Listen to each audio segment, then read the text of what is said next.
బాధలను తెచ్చిపెట్టాయి. ఆయనకు ఉన్నటువంటి దేవుని యొక్క ప్రత్యేక వరాలు శ్రీసభలో ఆయనను ఒక వివాదాస్పద వ్యక్తిగా నిలబెట్టాయి. ఆయనను దివ్యబలి పూజ చేయటం మరియు పాప సంకీర్తన వినడం నిషేధించారు.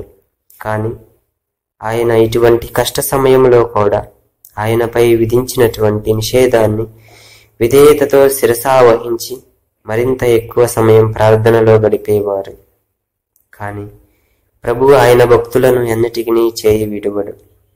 1933వ సంవత్సరంలో ఆయనకు దివ్యబలి పూజ నిర్వహించుటకు మరియు పాప సంకీర్తన వినుటకు తిరిగి అనుమతి ఇవ్వబడింది.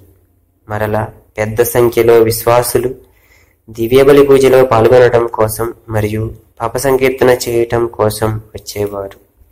1940వ సంవత్సరంలో ఒక హాస్పిటల్ నిర్మించాలని ప్రకటించారు.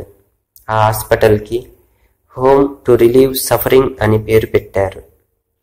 ఈ హాస్పిటల్ని నిర్మించటానికి బార్బారా వార్డ్ అనే బ్రిటిష్ మానవతావాది United Nations relief and rehabilitation administration నుండి నిధులు సమకూర్చారు.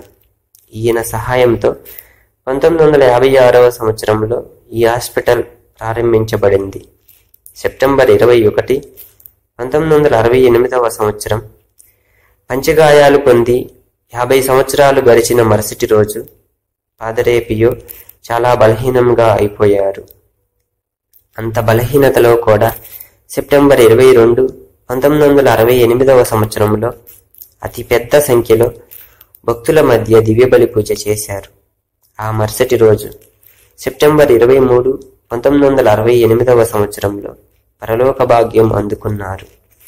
మే 2, 1999వ సంవత్సరంలో పాదరే పియో గారికి ధన్యతా పట్టం ఇవ్వబడింది. జాన్ పాల్ II పోపు గారు జూన్ 16, 2002వ సంవత్సరంలో పాదరే పియోని పునీతునిగా ప్రకటించారు.